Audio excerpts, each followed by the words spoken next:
Yo, here we go, guys. This is a new thing I just thought of. I'm gonna be doing reviews on videos of people stuttering and kind of deconstructing it, doing what I do to them to improve it in my eyes. Maybe help them out, look at the video, why they stuttered, what they could have done in that moment for it to be better at the moment, what they could have been thinking of to make it less painful when they go home. You know my philosophy, right? I'll put my philosophy in the videos. So the first video we're gonna watch is a video I did 3 years ago when I told myself I overcame my stutter. And I was telling the whole class, my public speaking class, that I have overcome my stutter. When really I was holding back a lot, still scared, and I relapsed after this video multiple times. But I was still, from compared to where I was before, I was doing really fucking well. So let's watch it for old time's sake. I hope you enjoy. Alright, this is the softest thing I've ever wrote, so this is gonna be weird. But yeah, my name's Chase. Today I'm gonna tell you. So just to get it started here, this video was an icebreaker speech that, for my public speaking class, my first speech I had to do for the class. I was like the third or fourth person to do the icebreaker speech out of everyone. And this is it. The theme of the talk was one thing that changed your life. One thing that you've had to overcome to change your life. And I was like, fuck it, I've overcome my stutter. Let's talk about it. It's all about something that has affected my life ever since I was young, and except for the past few months though, and you guys may or may have not have noticed it. Last class or this? No, you probably didn't. I don't think I did. But I have a stutter, and what I'm supposed to say is I stutter sometimes, and I heard that in a video somewhere on a YouTube video. I guess I still think that way. Like, I have no problem now, the state I'm in, to say I have a stutter. I actually kind of like saying I have a stutter now. Like, it's a conversational talk. It's a topic to start talking.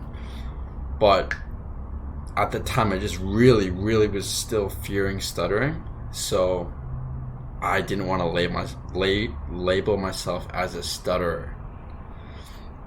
So if you say that just because you don't want to admit that you have a stutter, if you want to say I stutter sometimes, that's not the way to do it. Accept you stutter. Accept it. Don't say, oh, I stutter sometimes. Like, accept it. But if you've accepted it and you just want to say, oh, I stutter sometimes, that's cool too. I'm not sensitive at all on the subject, so you don't have to be all weird, but I'm not saying you guys are weird, but overall, I don't know if this is just with me. I know it's not. A big thing among stutterers is brain fog. When you're under pressure, like in a speech, or even like just talking to someone, you might be able to, like, you know exactly what you're supposed to say, but you get this brain fog where it just comes out like verbal diarrhea and you just can't think of the words. It's not like you're trying to think of words to exchange. It's just like words aren't coming to your brain. You get over that by putting yourself in more situations like this. Glad I had it. For you that don't know what a stutter is, it's when your speech gets blocked or you repeat or prolong a syllable. So you sound like you're like crazy when you're trying to talk. But yeah, when I was 5, my parents first put me in speech therapy classes. I guess that didn't work. If I could redo this again, I thought I was acting cool. I thought I was being confident by doing this and like massaging my sigh like I just had a fucking trap workout or something. But that was a nervous thing. I did that because I was nervous, and you can see I was switching feet sometimes because I wasn't secure being stable at that time. But it was still really good for me, so I'm happy with this. But that's just little things that you can see I was nervous about. Because I continued to stutter, and then when I was growing up, my brother would always, like, whenever we got in a fight, that was the first thing he'd pick out. He'd just throw that at me because he knew that one always got me. And yeah, so I carried that insecurity with me through elementary school and high school. I was like scared to put up my hand whenever I knew the answer, or just speak up. And S's, man, those S's are tough. Yeah, and you guys know when your teacher would get you to call out your test answer in front of the whole class? I always had this one number I always got that was like the death of me. I always got 11 out of whatever it was out of. It could have been out of like 12 or like 15 or like 400. I always got 11. And like, so half the time I change it to... One thing I just noticed here is you can tell I'm not grounded because my voice is speaking from my throat. It's not a high-pitched voice, but it's a throat voice. Like, you can tell now I'm speaking from my stomach. I'm not speaking from my throat. If I were to talk like this, it would sound a lot different than I'm talking like this. And people talk like this when they're nervous or when they're anxious. And you can tell I'm anxious, but when you start talking from your stomach, it sounds a lot more confident, and it is a lot more confident, and it comes out a lot better. Even if you do stutter, it gives you time to, instead of trying to brush it out with your throat, you stutter from your stomach. It's a lot more controlled, and you can work a lot more with that, if that makes sense. My test to 10 or 12, and half the time I just stutter on it really bad. And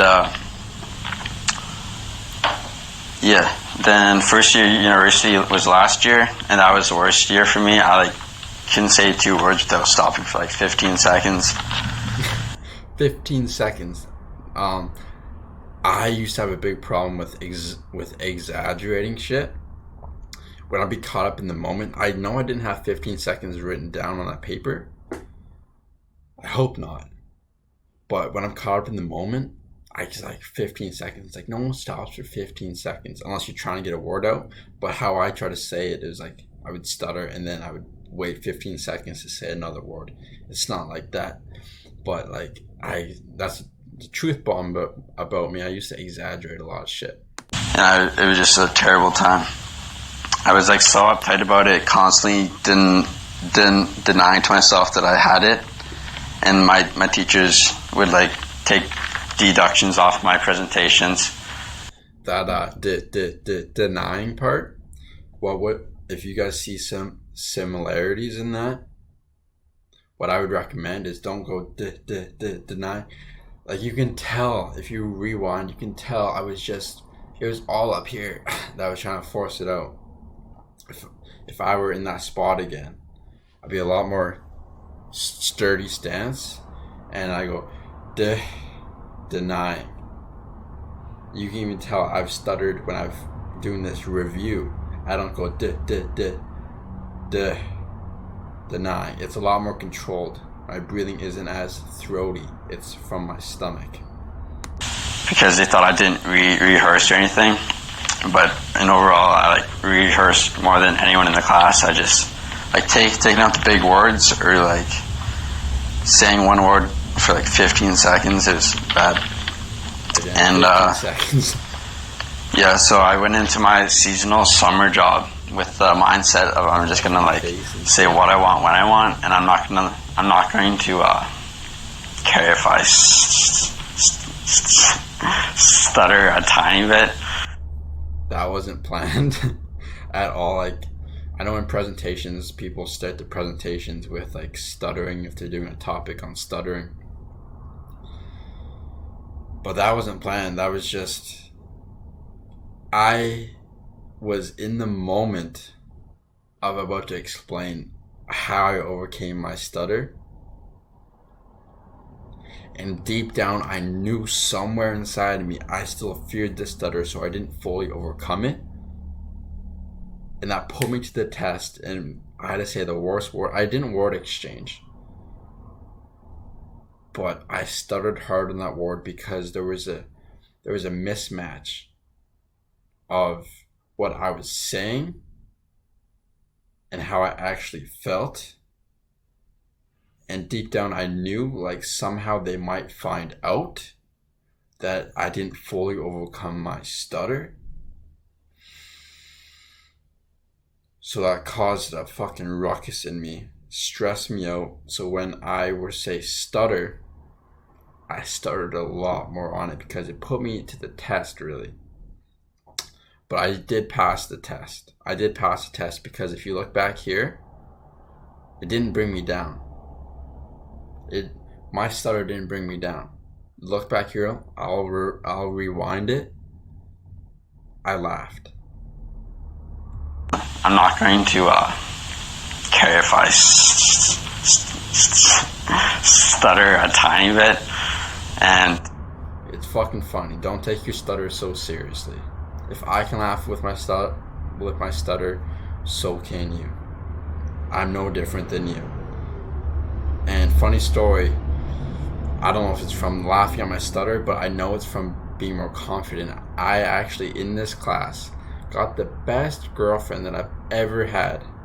She was sitting, if you're looking at me here, say I'm 12 o'clock. She was sitting 8 o'clock. So, it's gonna look backwards on this, but if I'm 12, she was 8. And you can see I was looking back there a lot. So I had a little crush on her. I started dating her after this. Fucking be vulnerable. Talk about yourself. Talk about your stutter. Open up. Amazing things happen. That changed my life when I did that. I gained so much confidence when I'd go 2 or 3 words without having to stop like that. And everyone from the year before said that I've changed so much. That was my favorite compliment I got, not just in my speech, but in like the way I walk and just everything. My confidence just changed. That's true. And overall, I'm glad I have it, or I had it, or I have it still.